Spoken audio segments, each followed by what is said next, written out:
지난달에도 제가 여러분들에게 말씀을 드린 것처럼 이 잠언서 10장 이후로는 주제가 이렇게 몇 문장을 통하여서 거기에 함의되어 있는 그런 한 주제가 나타나는 것이 아니라고 했습니다. 다시 말하면 한 문단 속에서 어떤 주제를 가지고 잠언의 교훈이 있는 것이 아니고 그냥 한 줄 한 줄 교훈으로 되어 있다 하는 말씀을 드렸습니다. 그렇기 때문에 잠언 10장 이후로 마지막까지는 어떤 문단을 나누어서 주제에 대해서 얘기하기는 참으로 어렵습니다. 그래서 오늘도 저는 그냥 한 줄 한 줄을 살펴보면서 말씀의 교훈을 살펴보기를 원하는데, 그래도 제가 조금은 무리하게 조금 문단을 나누어 보았습니다. 문단을 나누어 보았지만은 뭐 세 절, 네 절을 걸쳐 가지고 한 문단으로 잡아서 어떤 주제를 가지고 얘기를 하지만은 그 주제가 각 절마다 다 담겨져 있는 것은 아니다 하는 생각을 가지시고 여러분들이 이해하는 마음으로 들으시면 좋겠습니다. 1절부터 3절을 한 묶음으로 생각을 해서 여기에는 정직과 부정직을 대조하여 교훈을 주고 있습니다. 그렇지만은 조금 전에 말씀을 드린 것처럼 2절을 보면 정직과 부정직에 대해서 말하고 있는 것이 아니다 하는 점을 여러분들이 생각을 하시고 들으면 되겠습니다. 1절에 속이는 저울은 여호와께서 미워하시나 공평한 추는 그가 기뻐하시느니라 그랬습니다. 공평한 추를 하나님이 기뻐하신다 그런 말씀인데, 여기에서 말하는 공평한 추라는 것은 정직한 마음으로 장사를 하는 것을 말합니다. 정직한 마음으로 자기의 사업을 하는 것을 공평한 추를 사용한다 이렇게 표현을 하고 있는 것입니다. 여러분, 저울추를 속이는 이 문제는 시장이 생기기부터 시작이 되었다 이렇게 얘기합니다. 그러니까 시장이 생기는 때부터 시작해서 공평한 추의 문제는 발생을 했다 이렇게 생각하시면 되겠습니다. 성경은 오래전부터요, 구약 성경 오래전부터, 다시 말해서 모세의 율법에서부터 이 공평한 추에 관해서 얘기하고 있습니다. 레위기 19장의 말씀에 보면 이런 말씀이 있습니다. 불의한 것을 행하지 말며 라고 하면서 공평한 저울과 공평한 추와 공평한 에바와 공평한 흰을 사용하라. 나는 너희를 인도하여 애굽 땅에서 나오게 한 너희의 하나님 여호와라 이렇게 말씀하십니다. 그래서 내가 너희를 애굽 땅에서 인도하여 낸 여호와인데 그 여호와께서 너희들에게 요구한다. 너희들은 공평한 저울, 공평한 추를 사용해라 이렇게 말씀을 하셨습니다. 그러니까 공평하지 않은 부정직한 그런 추를 만들지도 말고 그런 것들을 사용하지 말라 하는 것을 이미 율법에 명시해 주셨다 그런 얘기입니다. 그리고 신명기의 말씀에도 보면 두 종류의 추를 한 호주머니에 넣지 말라 이렇게 얘기합니다. 그러니까 조금 더 큰 것 추하고 좀 작은 추하고를 딱 넣어가지고 사람에 따라 가지고 큰 거를 끄집어낼 때도 있고, 어쩌면 큰 게 무게가 많이 나가니까 요거는 조금 속여야 되겠다 그러면 큰 걸 끄집어내기도 하고 아니면 작은 것을 끄집어내기도 하는데, 두 종류의 추를 한 주머니에 넣지 말라. 이거는 곧 저울추를 공평한 추를 사용해라 하는 것을 말하고 있다는 것입니다. 그리고 두 종류의 대도 사용하지 말라 그랬습니다. 그러니까 대박 있지 않습니까? 대를 한 대, 두 대 이렇게 하는데 그 대를 큰 대와 작은 대를 동시에 사용하지 말라. 어떤 때는 큰 대로 재고 어떤 때는 작은 대로 대해서 상업행위를 하는 것을 금지하는 그런 법을 말씀하고 있습니다. 아모스 8장에도 보면요, 에바와 세계를 만드는 사마리아 상인들을 혹독하게 비난하고 있는데, 여러분, 에바라는 것은 이 고체 연료를 재는 고체의 어떤 그 물건을 재는 그런 그 단위인데, 그것을 만드는 것이 왜 책망을 받아야 할 일입니까? 왜 그런가 하면은 그 에바를 만드는 데 있어서 아주 교묘하게요, 적게 만들고 작게 만들고, 아니면 똑같은 규모에 만들더라도 겉에 그 두께를 얇게 만들고 좀 더 두껍게 만들어 가지고 그 무게 자체를 줄이고 많게 하는 이런 일을 행했다는 것이죠. 그래서 하나님께서 그 에바와 세게를 만드는 그 사마리아 사람들을 책망하시는 그런 말씀을 읽어볼 수 있습니다. 미가서 6장에도요, 축소시킨 가정한 에바가 있느냐? 만일 부정한 저울을 썼거나 주머니에 거짓 저울추를 두었으면 그 사람을 어떻게 깨끗하다게 할 수가 있느냐? 이렇게 말씀하셨어요.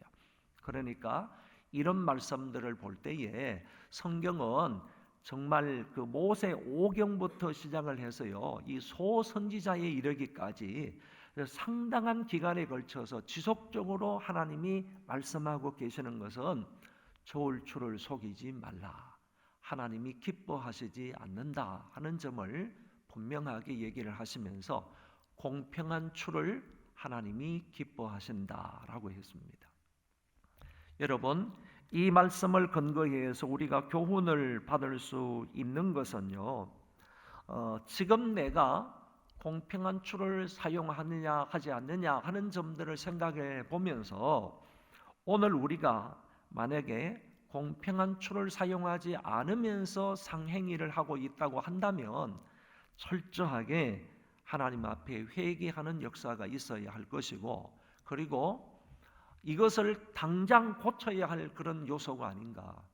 나의 삶 가운데에서, 나의 어떤 삶의 행위 가운데에서 분명하게 이거는 고쳐서 하나님이 기뻐하시는 그런 공평한 추를 사용해서 돈을 벌어야 되지 않느냐 하는 것을 우리가 꼭 기억을 하면서, 하나님은 이 공평한 추를 사용하지 않는 내 모습을 다 보시고 아시고 계신다 하는 사실을 늘 깊이 생각을 하면서 상행위를 해야 되지 않을까라고 생각을 합니다.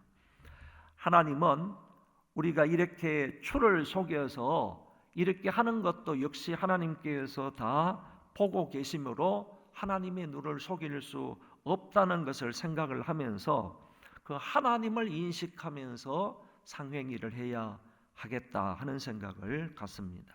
공평한 추를 사용함으로 하나님을 기쁘시게 하는 자들이 되시기를 바랍니다. 여기 보면, 그러면 현대에 있어서 공평한 추를 사용하지 못하는 경우가 어떤 경우가 있는가라는 것을 대부분의 주석가들은 얘기를 합니다. 거기에 보면 아주 정교하게 포장을 해서 무게를 속이는 그런 상인이 있다고 했고요, 그리고 박스에 물을 뿌려가지고 그 물건을 재게하는 그런 그 상인도 있고요, 불량 재료를 사용하는 그런 상인도 있고, 원산지를 속이거나 가짜 상표를 붙이거나 허위 과대 광고를 하는 그런 부정직한 사람이 있다, 이렇게 지적을 해주고 있습니다.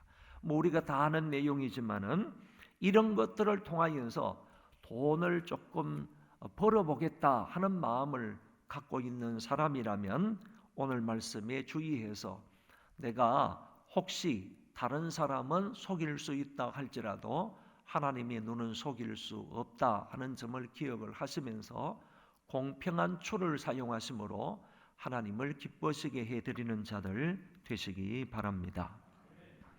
2절에 교만이 오면 욕도 오거니와 겸손한 자에게는 지혜가 있느니라 그랬습니다. 교만은 반드시 마귀의 죄이기 때문에, 마귀가 제일 처음에 지은 죄이기 때문에 인간에게도 그 교만은 첫 번째 가는 죄라는 것입니다.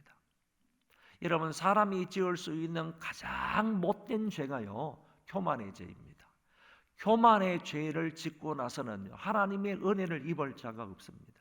하나님께서 교만한 자를 물리치신다고 그러셨는데, 여러분, 하나님께서 우리를 교만한 자를 앞에 세워두고요, 하나님께서 팍 밀치신다는 거예요.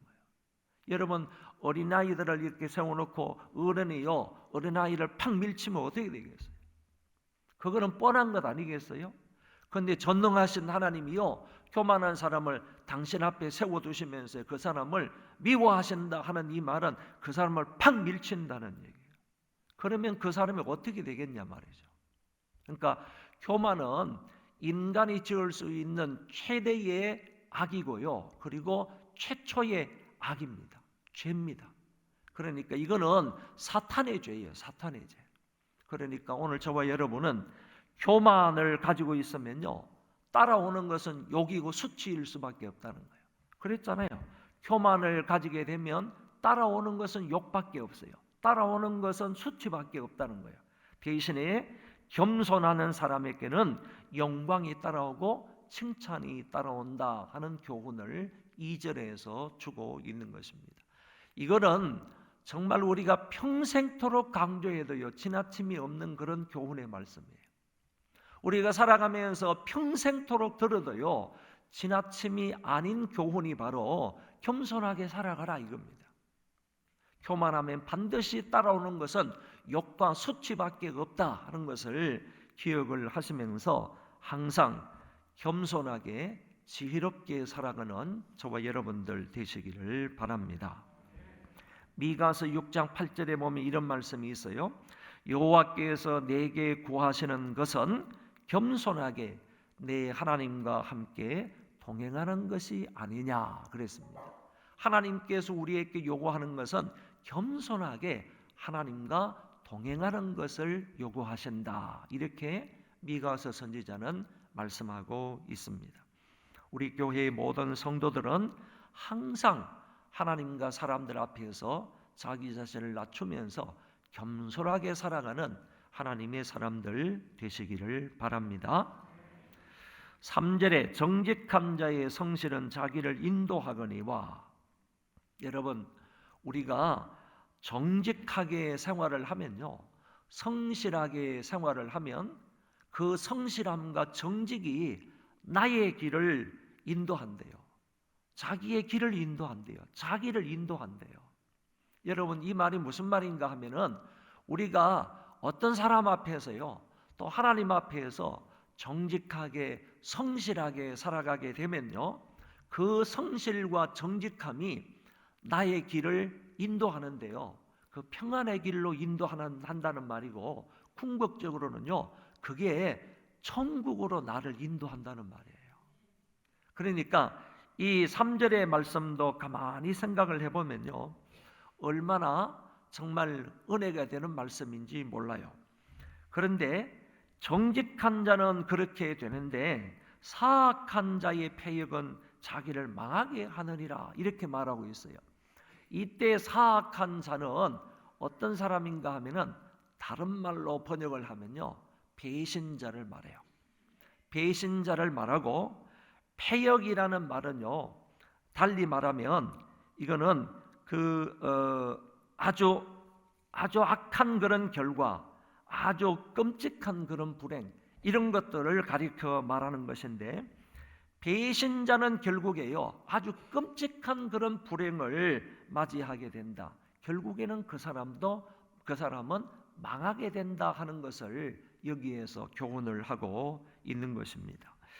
여러분, 처음에 말씀을 드린 것처럼 이 정직과 부정직을 대조하면서 교훈을 하고 있다고 말씀을 드렸는데, 여기 1절과 3절에서는 특별히 이 정직화 그리고 부정직에 대해서 대조하면서 우리에게 교훈을 주고 있는 것을 기억을 하면서, 정말 정직하게 저울추를 사용할 줄도 알고, 그리고 정직하게 성실하게 살아가는 그런 삶을 통하여서 하나님의 은혜를 입는 그런 사람들이 되시기를 바랍니다.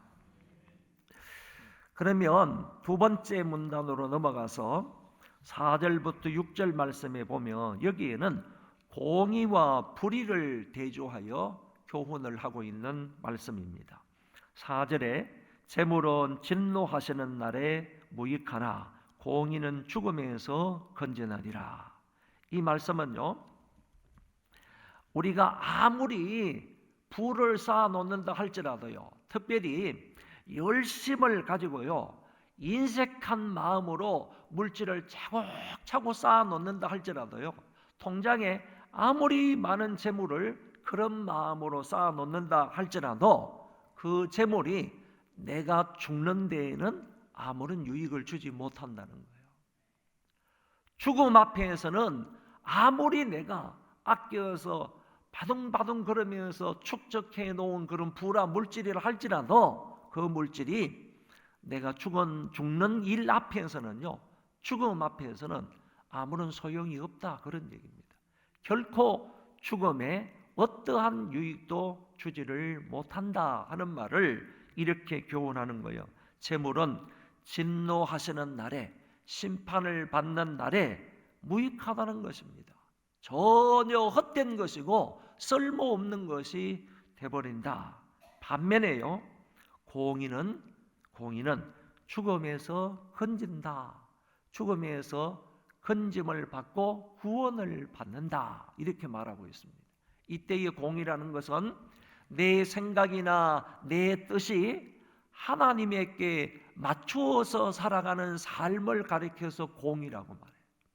그러니까 내 생각도 하나님의 뜻에 맞추고 내 뜻도 하나님의 뜻에 맞추어서 살아가는 그런 사람을 공의로운 자라고 말하는 거예요. 그런 사람은요, 그런 삶이 죽음에서 그 사람을 건지는 거예요. 그런 삶이 하나님께서 죽음을 맞이한다 할지라도 그 사람을 구원해 주신다라고 말씀하고 있는 교훈인 것입니다. 그리고 6절, 5절로 넘어가서요, 완전한 자의 공의는, 여기 또 공의가 나옵니다. 완전한 자의 공의는 자기의 길을 곧게 하려니와. 여기 완전한 자라 하는 말은요, 책망할 것이 없는 자라는 뜻입니다. 그러니까 책망할 것이 없는 그 공의, 다시 말해서 책망할 것이 없는 사람이 자기의 생각이나 자기의 그런 행동을 하나님의 뜻에 맞추어서 살아가는 거예요. 여러분, 어떻게 생각하면 내 모든 생각이나 내 모든 뜻을 하나님의 뜻에 맞추어 살아가는 사람이 책망할 것이 없는 사람이기도 하지 않습니까? 그의 비슷한 뜻을 가지고 있는 말이에요. 그래서 책망할 것이 없는 사람인데 그 사람이 자기의 생각이나 자기의 뜻을 하나님의 뜻에 맞추어 살아가는 그런 사람은 자기의 길이 곱게 된다, 그런 얘기입니다. 자기의 길이 평탄하게 된다, 자기의 길이 평안한 길이 된다 하는 점을 말해주고 있습니다. 성경에 보면 창세기 6장 9절에 노아는 의인이요 당대의 완전한 자라 그랬는데, 완전한 자라는 말이 책망할 것이 없는 자다, 그런 뜻이에요. 그리고 욥기 1장 1절의 말씀에도 보면 우서 땅에 욥이라 하는 사람이 있었는데 그 사람은 온전하고 정직하여 하나님을 경외하며 악에서 떠난 자라 그랬어요. 온전하고 라는 말이 바로 책망할 것이 없는 자다, 그런 뜻입니다. 그리고 우리가 잘 아는 대로 디모데전서 3장이나 디도서의 말씀에 보면 감독은 책망할 것이 없는 자라야 한다, 이렇게 되어 있습니다. 오늘날 목사들 그리고 여기는 장로님들까지 포함이 되는 그런 단어인데, 감독이라는 말은 목사님과 장로님이 다 포함되는 그런 말이에요. 그래서 여기에 보면 오늘날 목사님들, 오늘날 장로님들은 책망할 것이 없는 자여야 된다 하는 점을 성경은 말씀해 주고 있는 것입니다. 여러분, 5절이 말씀하고 있는 완전한 자의 공의는 자기의 길을 곱게 한다 하는 말씀을 교훈 삼을 수 있기를 바랍니다. 그런데 반대로요, 악한 자는 자기의 악으로 말미암아 넘어지리라, 이렇게 말하고 있습니다. 그러니까 악한 사람이 왜 넘어지느냐? 넘어진다는 말은요, 여기에서 실패한다는 얘기예요. 이 넘어진다는 말은 패망한다는 얘기예요. 재앙을 당하고 마침내 죽는다는 뜻이에요. 그게 넘어진다는 말이에요. 넘어진다는 말은 실패한다, 아니면 넘어진다는 말은 재앙을 당하고, 넘어진다는 말은 마침내 죽는다 하는 뜻을 품고 있는 단어입니다. 그러면 왜 악한 사람이 그렇게 실패하느냐? 왜 악한 사람이 그렇게 재앙을 당하느냐? 왜 악한 사람이 마침내 멸망하고 마느냐라고 할 때는 그 악이 자기에게로 돌아오기 때문이라고요. 내가 행한 모든 악이, 그 악한 말이든 악한 행동이든 자기가 한 그 모든 말이요, 자기에게로 돌아와 가지고 그 자기가 행한, 자기가 말한 그 악으로 말미암아 패망한다는 거예요. 악으로 말미암아 죽는다는 거예요. 멸망한다는 것입니다. 실패한다는 거예요. 오늘 성경은 분명하게 이런 불의한 자는요, 악한 사람들은 자기의 악으로 말미암아 넘어진다고 규정해서 말씀하고 있는 것입니다. 6절에도 비슷한 교훈을 주고 있는데요, 정직한 자의 공의는 자기를 건지려니와 사악한 자는 자기의 악에 잡히리라, 이렇게 말씀하셨습니다. 여기 사악한 자도요, 앞에 나오는 말씀처럼 배신자라는 얘기입니다. 그래서 그 배신자는요, 악한 욕망에 사로잡히게 된다 하는 점을 여기에서 얘기를 하셨습니다. 그러면 마지막 부분으로 넘어가서 7절부터 10절은요, 의인과 악인을 대조해서 교훈을 주고 있는 말씀입니다. 7절 보시면 악인은 죽을 때에 그 소망이 끊어지나니 불의의 소망이 없어지느니라. 이거는 대조해서 말하고 있는 것은 아니에요. 그냥 한 줄 그런 교훈인데, 한 줄 교훈 가운데에서 앞에 부분하고 뒤에 문장을 그냥 같은 의미로 말하고 있어요. 여기에서 소망이 끊어진다, 소망이 없어진다 하는 말은 똑같은 말이에요.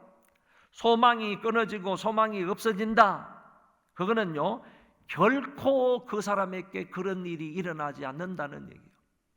소망이 끊어진다, 결코 그런 일이 그 사람에게 일어나지 않는다는 거예요. 소망이 없어진다, 사라진다, 결코 그 일이 그 사람에게 일어나지 않는데요. 그러니까 악한 사람이 죽을 때에 그 소망이 끊어진다라고 하는 것은, 악한 사람이 죽을 때는요, 반드시 소망을 갖는 것은 좀 더 오래 사는 것이라는 거죠. 그래서 그 사람들이 가지고 있는 그 장수를 아무리 소원을 해도 그 소원은 그 사람에게 결코 일어나지 않는다는 얘기예요. 악한 사람이 죽을 때 뭘 소망한다고요? 악한 사람이 하나님의 어떤 심판이나 형벌로 인하여서 일찍 죽을 때, 내가 좀 더 살아야 되는데, 이렇게 많은 재물을 모아놨는데, 쌓아놨는데 좀 더 살아야 되는데, 이런 마음을 가져도요, 악한 사람이 가지고 있는 그 소망은 결코 그 사람에게 이루어지지 않는다 하는 것을 여기에서 얘기를 하고 있다는 것입니다.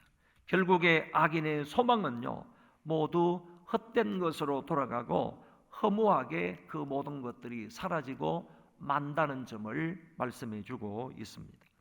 8절에 의인은 환난에서 구원을 얻으나 악인은 자기의 길로 가느니라 그랬습니다. 이거를 NIV 성경에서 이렇게 번역을 했어요. 한번 잘 들어보세요. 8절의 말씀을 의인은 환난에서 구원을 얻으나 악인은 자기의 길로 가느니라, 이 말씀을 NIV 성경에서는 더 좋은 뜻으로요, 원래의 뜻으로 이렇게 번역이 된 것 같아요. 한번 읽어드릴게요. 의인은 환난에서 구원을 얻고 악인이 대신 그 환난을 당한다, 그런 뜻이래요. 그러니까 의인은 환난에서 구원을 받는데요, 악인이 대신 그 환난을 당한다는 얘기예요. 그 말을 이 8절에서 하고 있다라고 생각을 하시면 되겠습니다. 시편 34편 19절에는요, 의인은 고난이 많으나 여호와께서 그의 모든 고난에서 건지시느니라 그랬습니다. 그러니까 의인은 환난에서 구원을 받는다고 그랬잖아요.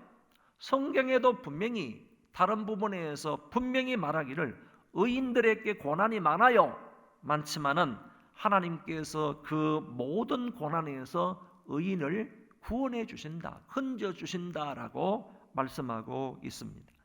욥기 5장 18절 20절의 말씀에도 보면요, 하나님은 아프게 하시다가 싸매시며 상하게 하시다가 그의 손으로 고치시나니 여러 가지 환난에서 너를 구원하시며 7가지 환난이라도 그 재앙이 내게 미치지 않게 하시며 기근 때의 죽음에서 전쟁 때의 칼의 위협에서 너를 구원하실 터인저. 그랬습니다. 믿으시면 아멘 해보세요.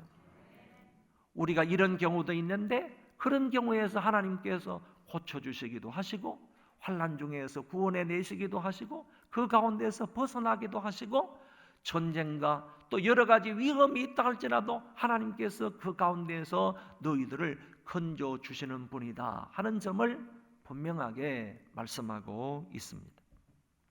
그러나 악인은 자기의 길로 간다 그랬습니다. 결국에 악인은 자기의 길로 간다는 말은 함정에 빠지고 만다, 깊은 수렁에 빠지고 만다, 멸망의 터널 속으로 진입하게 된다 하는 뜻을 말하고 있습니다. 악인은요, 결국에 그와 같은 깊은 수렁 속에 빠지고 만다는 거예요. 그 깊은 어떤 그 암흑의 터널 속으로 들어가고 만다는 겁니다. 시편 7편 15절에도 보면요, 악인은 자기가 판 웅덩이에 자기가 빠진다고 그랬습니다. 그러니까 악한 사람이요, 다른 사람들 해하기 위해서 큰 웅덩이를 파놨는데 그 웅덩이에 자기가 떨어진다는 얘기예요. 올무를 타인을 위해서 놓아놨는데 악한 사람이 타인을 위해서 올무 놓는 거 아니겠습니까? 다른 사람을 위해서 올무를 놓아놨는데 자기가 그 올무에 걸려 들어가는 거죠. 거기에 걸려서 넘어지는 거예요. 패망하는 것이죠. 성경은 분명하게요, 악인은 자기의 길로 간다라고 말씀하고 있습니다. 악은요, 내게 악을 가져다 주지만은 의와 선은요, 내게 선을 가져다 주는 것입니다. 이것을 분명히 대조해서 여기에서 말씀하고 있습니다. 10절은 빼놓고요, 9절 한마디만 같이 읽고 마치도록 하겠습니다. 9절입니다. 시작. 악인은 입으로 그의 이웃을 망하게 하여도 의인은 그의 지식으로 말미암아 구원을 얻느니라. 아멘. 여러분, 이제 입이나 혀나 말이나 똑같은 의미의 말인데요, 사람의 입을 통해서 이웃을 죽이기도 하고 이웃을 살리기도 한다는 거예요. 보세요. 악인의 입으로 그의 이웃을 망하게 한대요. 망하게 한대요. 그러면 악인의 입술에서 나오는 그 말들이 어떤 말이겠어요? 제가 그냥 대충 적은 것이 있는데요, 쓸모없는 잡담이라든지, 그리고 부패한 말이라든지, 그럴듯하게 과장을 해서 진실을 말하지 않는 거짓말이라든지, 타인에 대해서 근거가 부족한 말을 확실하다고 말하는 것들, 이런 것들을 통하여서요, 이 악인의 입은 이웃 사람들을 망하게 한대요. 나를 망하게 할 뿐만 아니라요, 그 말은 다시 나에게 돌아오는 거거든요. 그 말 때문에 자기가 망하는 것은 물론이고요, 말로 인하여서 악한 사람은 다른 사람을 망하게 한다, 이렇게 말을 하고요. 의인은 반대로요, 그의 지식으로 말미암아 구원을 얻는다. 의인은 반면요, 정직하게 말한다는 거예요. 순결하고 평판이 좋고 사려 깊고 진실된 말을 남에게 한다는 얘기입니다. 그렇기 때문에 그들을 구원해 준다, 그들을 건져준다라고 말씀을 하고 있습니다. 이런 말씀들을 볼 때 우리가 정말 정직하고 진실되게 말해야 한다 하는 점을 알 수가 있습니다. 시간 관계상요, 제가 조금 뛰어넘어서 갔는데 결론으로 이렇게 말할 수 있어요. 하나님 앞에서 정직한 사람이 되었으면 좋겠다. 저울추를 속일 생각도 하지 말라는 거죠. 저울추를 속일 생각도 하지 말아야 돼요. 제가 10년 전에요, 수요일 날 이 말을 안 하려고 그러다가 지금 마지막에 합니다. 10년 전에 제가 수요일 날 이 저녁 설교를 했어요. 이 본문을 가지고 저울추를 속이지 말라는 이 제목을 가지고 이 본문을 가지고 설교를 했습니다. 그런데 애매한 사람이 이 성경 말씀에 마음의 충격을 받았는지 어떻게 되는지 모르지만은 중직자 여러 명이 한꺼번에 그냥 교회를 나가버렸어요.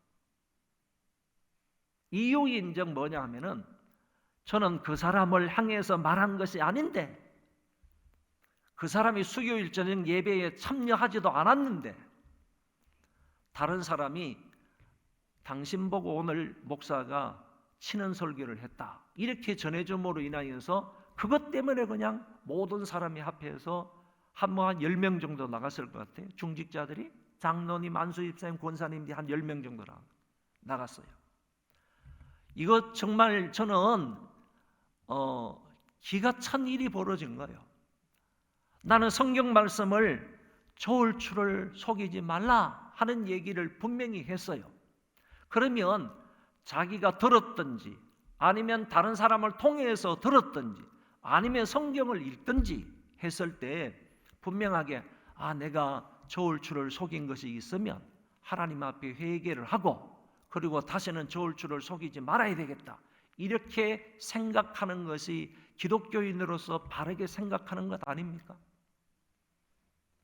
그런데 자기를 향해서 그 말을 했다고 하면서 그것도 다른 사람을 통해서 듣고 알아서 어떻게 목사가 나를 치는, 장로를 치는 설교를 할 수가 있느냐. 그래서 그냥 나가버렸다. 자기만 나간 것이 아니라 여러 사람을 대동해서 한꺼번에 나가버렸어요. 기독교인이 이러면 안 됩니다. 이러면 안 된다는 거죠. 그래서 여러분, 저울추를 속이지 말고요, 정직하게 장사를 하시고 이웃들에게 오히려 좀 더 선을 베푸는 마음으로 장사를 하세요. 이웃들에게 좀 더 유익이 되도록 장사를 하시면 하나님께서 몇 배로 더 복을 주실 줄 믿습니다. 정직한 마음으로 장사할 수 있기를 바라고요. 그리고 가정이나 교회나 사회에서 늘 공의를 행하며 살아가시기 바랍니다. 그래야요 우리 가정이 사는 것이고 그리고 우리 교회가 사는 것이고요, 우리 때문에 우리 교회가 사는 거예요. 그리고 이 사회가 사는 거예요. 공의가 뭐라 그랬죠? 내 생각이나 내 뜻을 하나님의 뜻에 맞추어서 살아가는 것이 공의라고 그랬어요. 공의라는 말이 정의라는 말과 같고요, 그리고 공평이라는 말도 같고 정직이라는 말과 비슷한 말이에요.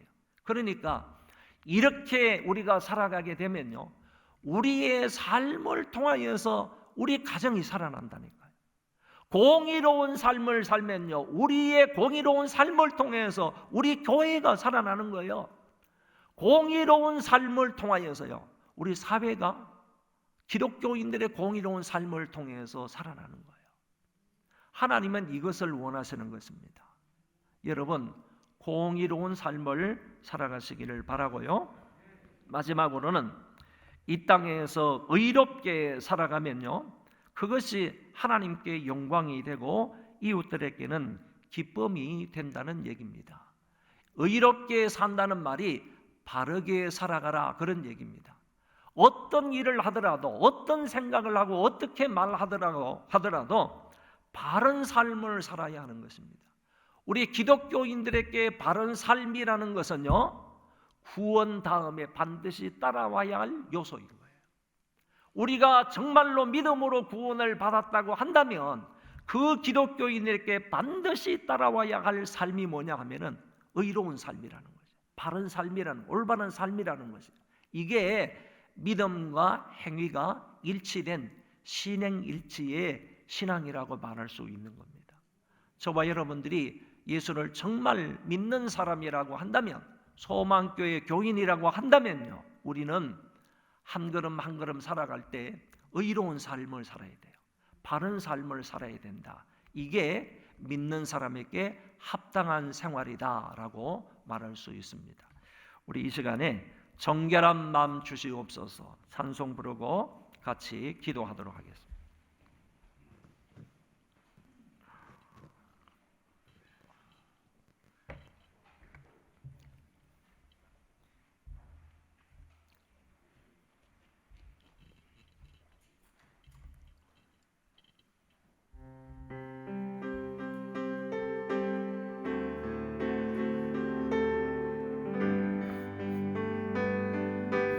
정결한 마음 주시옵소서.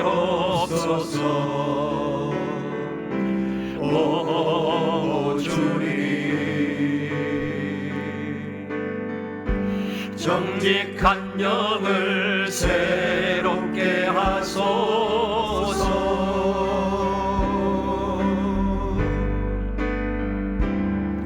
정결한 마음 주시옵소서.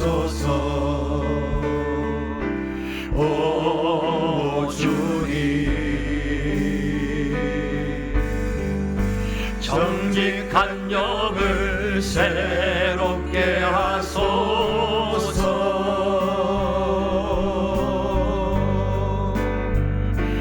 나를 주님 앞에서 멀리 하지 마시고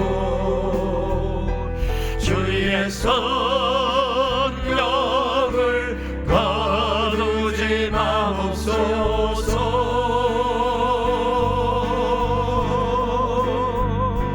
그 구원의 기쁨 다시 회복시키시고 변치 않는 맘 내 안에 주소서.